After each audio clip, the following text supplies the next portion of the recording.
முதல்ல இந்த வாய்ப்பு கொடுத்த தேவாதி தேவனுக்கு கோடான கோடி சொஸ்திரம். இப்போ நான் என்ன டாபிக் பற்றி பேச போகிறேன்னா விசுவாசம். விசுவாசம்னா என்னது? விசுவாசம்னா நம்பிக்கை. நம்பிக்கைன்னா என்ன? அச்சேதி நாயகா அப்படின்னு ஒரு அரசியல்வாதி சொன்னதை நம்பி அதுக்காக காத்துட்ருக்கோமே, அது ஒரு நம்பிக்கை. எப்படி பேசினாலும் நமக்கு மார்க் போட்டு ஃபஸ்ட் ப்ரைஸ் கிடச்சிரும்னு ஆண்களுக்கெல்லாம் சேர்ந்து ஐயா மேலே வச்சுருக்க நம்பிக்கை.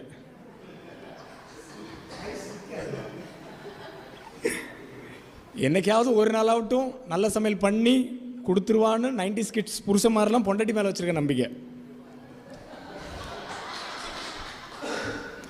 ஷாம், நான் சொல்கிறது கரெக்டு தானே?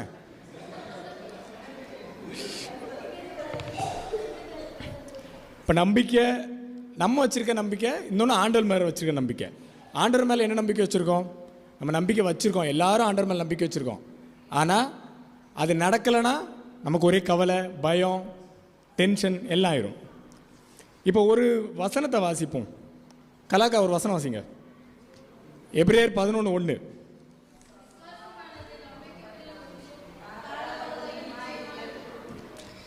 இந்த வசனம் வந்து நமக்கு ரெண்டு விஷயத்த சொல்லுது. ஒன்று, நம்பிக்கைனா சந்தேகம் இல்லாமல் உறுதியாக பற்றிக்கொள்கிற நம்பிக்கை. இன்னொன்று, காணப்படாத தேவன் நிச்சயமாக நமக்கு தருவாருன்னு நம்பிக்கை. நம்பிக்கை சூழ்நிலை எப்படி இருந்தாலும் பரவாயில்ல, நம்ம தேவன் மேலே விசுவாசமாக நம்பிக்கை வைக்கணும்.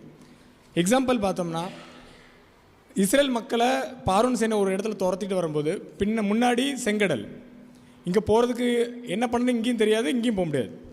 ஆனாலும் அவங்க கர்த்தர் மேலே நம்பிக்கை வச்சதுனால கர்த்தர் செங்கலை 2 பிளந்தார். ஒரு விவசாயம் எடுத்துக்கிட்டோம்னா, ஒரு விவசாயி என்ன பண்ணுவார்? விதைச்சி தண்ணி ஊற்றிக்கிட்டே இருப்பார். 1 நாள் ஊற்றுவார், 2 நாள் ஊற்றுவார், 3 நாள் ஊற்றுவார். ஆனால் அவருக்கு ஒருமாரி இது உடனே தெரியாது. ஆனால் உள்ளே என்னமோ நடக்குன்னு அவர் நம்பிக்கிட்டு இருக்கார். அது ஒரு விசுவாசம். அதே போல் நீதிமொழி 3:5 சொல்லப்பட்டிருக்கு, உன் சுய புத்தியின் மேல் சாயாமல் உன் முழு இதயத்தோடும் கர்த்தர் மேல் நம்பிக்கையாக இரு. அதாவது முதல்ல காண்பதல்ல நம்பிக்கை, முதல்ல நம்புவது தான் நம்பிக்கை. அதுக்கப்புறம் தான் தேவன் நம்மளை காண செய்வார். இன்னொரு சிறு சாட்சி சொல்லணும்னா, என் ஒய்ஃப் ப்ரெக்னெண்ட்டாக இருந்திருக்கு 5ஆவது மாதமே டாக்டர் சொல்லிட்டாங்க 7ஆம் மாதம் குழந்தைய எடுக்கணும்னு. என்ன பண்ணாலும் முடியாது, தண்ணி சத்து கம்மியாக இருக்குது அப்படின்னு. ஆனால் நாங்கள் ஆண்டவர் மேலே விசுவாசம் வச்சு ஜோம் பண்ணோம். கடைசியில் ஆண்டவர் அதை 10ஆம் மாதம் எடுக்க செஞ்சார்.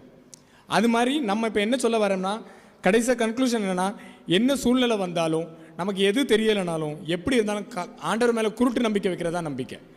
கர்த்தர் தாமே இந்த சிறு மெசேஜை ஆசீர்வதிப்பாங்க.